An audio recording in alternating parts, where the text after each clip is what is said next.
What's up YouTube, Dale here from Zephyr, and today, as it is the 1st of August, I'm going to bring you a product update for all of the upcoming products that is going to be coming out between now and all the way to the 5th of December. Now, more products may be revealed later on during this year, and when they do, I will provide you with another update. But for now, all of the release dates and of course products I found on the official Yugioh card website. So I just want to always refer to this one as you know it is 100% solid when you are getting that information. So with all of that out of the way, please smash that like button, hit that notification bell and subscribe so you don't miss out on any more upcoming content. So diving head first into the first product of the year, we are going to be looking at the 7th of September. So it does look like August is going to be a relatively quiet month. That will be because it is the end of the competitive season, and on top of that we do have a couple of OTS championships and an expected ban list coming out. So we start off with the Worlds event. Now the Worlds event is a special tournament that will be held at your local environment where you can play using the Worlds ban list. And to help celebrate this, Konami are re-releasing the 2013 WCS sleeves and mat. So the artwork you can see on the left hand side will be provided on a mat form and of course on sleeves, and this is one of the first sleeves where the artwork is actually sideways. So rather than looking at a narrow top to bottom artwork, you're going to be looking at a left to right artwork, which is something quite interesting. So you'll be able to pick these up from the 7th of September along with the mat. But what is going to be more important is the next main product of the year being the 25th anniversary tin dueling mirrors.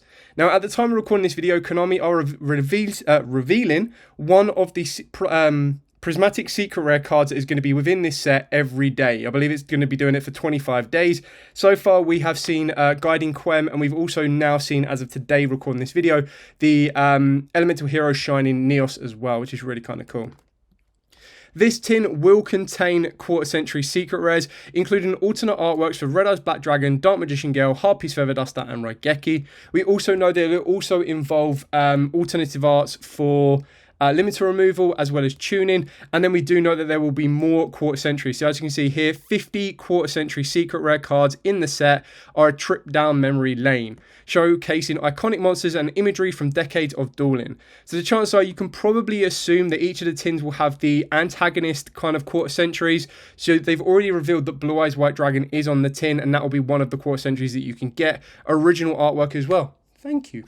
So the chances are you're probably going to get the counterparts to all of the ones that we saw in the last year's tin. So we saw Neos, which means we might end up seeing the alternative to that one. So whether they decide to do that as a quarter century Yubel, oh my god, please, yes. But more than likely it will probably be one of the Ajama cards or anything along those lines like that. So you'll kind of see the antagonist to the protagonist, so you'll basically get loads of those cards as well. So you get like Scarlet Red Dragon Archfiend.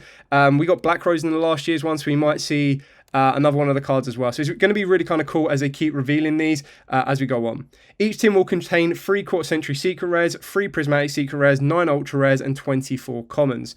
So you're obviously going to get 3 bumper packs, which also reveals reprints from last year's set. Now, they did originally have a list of all the cards that were in this, but I believe it's all the way back from Powers of the Element all the way up to Age of Overlord. So it could possibly contain an SP Little Knight as well. Then moving on, we get to the new core set, or the next core set of the year, and that, of course, will be a Rage of the Abyss.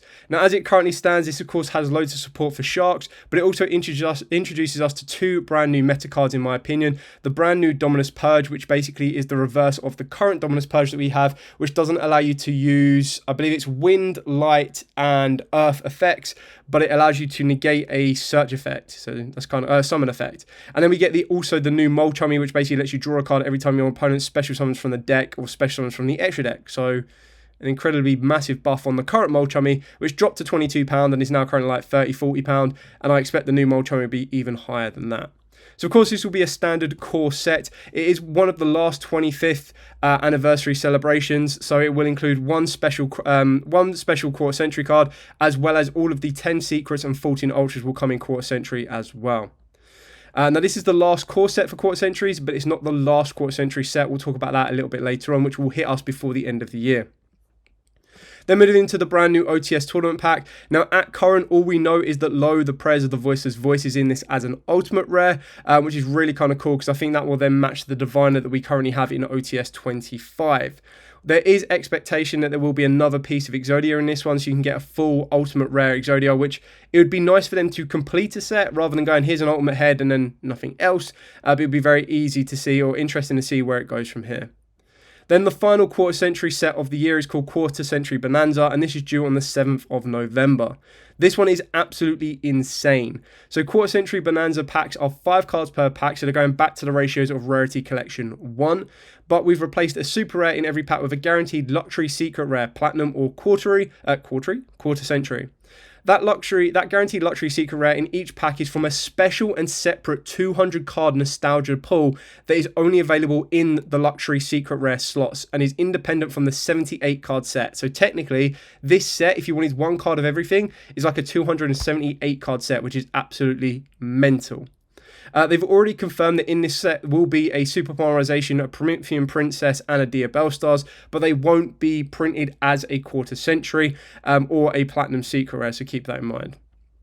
So it's going to be very interesting to see what the ratios are on this one. You've got a 1 in 6 chance to be an ultimate or a collector's for the ultra rare slot. In the secret rare slot, you've got a 1 in 4 chance of it to be a platinum or a quarter century. In the other ultra rare slot, you've got a 1 in 6 chance of an ultimate or a collector's. Super rare will always be super, and then a luxury secret rare spot will always be a platinum or a quarter century. So it means that everything in the set could possibly be available as a higher rarity as well. It's going to be very, very interesting to kind of see this set. I think this is probably going to try and be the biggest set of the year, but I still think it's going to be incredibly difficult for them to even top Rarity Collection 1. I still think that that is the pinnacle of, just because of how many cool and core reprinted cards were put in that. And then the second one had to go away from the main deck staples to like extra deck staples with like stuff like Appaloosa, IP, and everything else. So it'll be interesting to see what this one goes for, whether they're just going to try and use it as nostalgia bait, or if they're going to actually be some competitive reprints in here. You could arguably see stuff like Triple Tactics Thrust that we don't even know about yet, possibly even an SP Little Knight, but they've already said they're not going to reprint cards that are already quarter century in quarter century, so maybe they'll fill in the supers and ultras and ultimates and every other spot. And then the last set we get is the brand new Deck Builder set. Now, at the current time of recording this video, we haven't seen the full card art and effects for 2 of these, which is basically the Alice in Wonderland style one here, and then this one back here, which I can't remember exactly what it is, but it does look really kind of cool. But basically, the set contains multiple brand new themes that introduce innovative strategies from existing exciting duels. Whether you're looking for something cool, cute, or a really big dragon. So the really big dragon is the white and gold at the back. The cute is obviously the, you know, weeboo one. And then the something cool is these little mech monsters that we already know about. So again, this one includes cards available as collectors and quarter century secret rare. So this one maybe might be the last quarter century. I always thought that it was going to be the quarter century bonanza, but it looks like they are milking this quarter century until the end of the year. Now, obviously, we'll get more information on this one as we get closer to the end of the year, and I'll bring you those updates on each time those individual art types are revealed and released. So for now, as it currently looks like all of the upcoming stuff, the ones that I would say definitely keep an eye out for will be the Megatins for your reprints, but then also keep an eye out on the quarter century box. I think like all the quarter centuries that they've done so far, 1 and 2, have been massively popular, massively expensive as well. So it'll be very cool and interesting to see this one. The deck building set is obviously going to be down to if you like one of the art types in them. We have seen previous deck building sets eventually start to get meta relevant cards. So when you look at the rise of Mementos, Centurions, everything like that, there's always one of these deck builder like decks that will be high value, and that's because it will be like 3 or 4 ultra rares, and a lot of people will be after it. And then you'll get one of the underdog decks like Mementos that started off relatively cheaply, and then can kind of increase in value. Stuff with like Rescue Ace as well.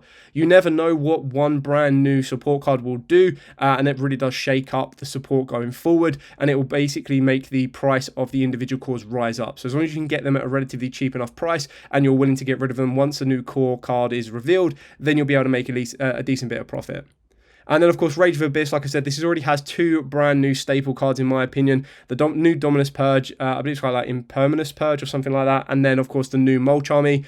Now, this is going to be one of the first sets where I feel that we're going to get 2 staple cards that aren't just like little mini engines. I feel that these become new main deck hand traps for certain decks. And it kind of reminds me of Rise of the Duelist when we ended up getting Forbidden Droplet and Triple Tactic Talents. So that's when both of those cards were revealed, and both of those ended up being like £50 to £80 per copy, which is what I expect from a set like this as well, which will be very, very interesting. We'll also get the second wave of support for the Mimigles, and that'll be kind of cool to see where they go from there. So that's pretty much it for all of the upcoming products. Like I said, the highlights will be the final core set of the year being Rage of Abyss, just because of those 2 staple cards. So there should be a relatively bit of value in there. My expectation right now is both of those cards will be secret, as they will follow their predecessors that we've literally just got, and they'll also set the way for hand traps in the future. Not to mention anything that changes due to a ban list. The quarter century box might be massively great for nostalgia bait, as well as reprinting some very core and important staples. Hopefully there's an SP Little Knight in there for everyone to be able to get access to that as well, and kind of build from there. And then the crossover breakers is going to be deck specific to those particular ones. Personally, I'm liking the idea of the really big dragon, but then I also do like the idea of the Alice in Wonderland theme, because I think the theme of Alice in Wonderland could be really kind of cool if that is in fact what it is based off of. Anyway, I hope you've enjoyed this video. I hope it's given you a bit of an insight into these products. Like I said, go and check out Yugioh-card.com, and then you'll be able to see all of the upcoming products that they have for your particular region, and then you'll be able to keep an eye on any upcoming products and know exactly what dates to get in mind that you might want to save your money for, because we know cost of Yu-Gi-Oh is not easy. So you want to make sure you have money saved up ready to go so that you're not breaking the bank once those sets drop. Anyway, thank you so much for watching. Don't forget to like, comment, subscribe, share. Till next time, as absolutely always, stay safe and, of course, happy dueling.